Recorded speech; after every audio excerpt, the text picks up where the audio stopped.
Hi, this is Art with OCRV in Anaheim. Here we've got a Tiffin Phaeton, and they got some front end collision damage, and it cracked out the fiberglass in here. There was spider cracking here, spider cracking here. You can see we've got the headlight out.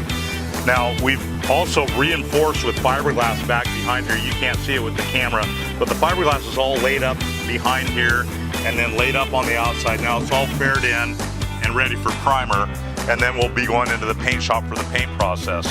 So as you can see, there's some damage here. We'll walk around this coach because there's some other damage on it. We've got a little paint bubble in here from a bad previous repair.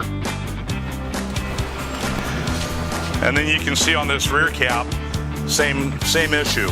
We've got cracking out here, but you can see that we've laid up fiberglass behind all of this and reinforced it. It's actually stronger than it was in the beginning now, so these cracks will not come back.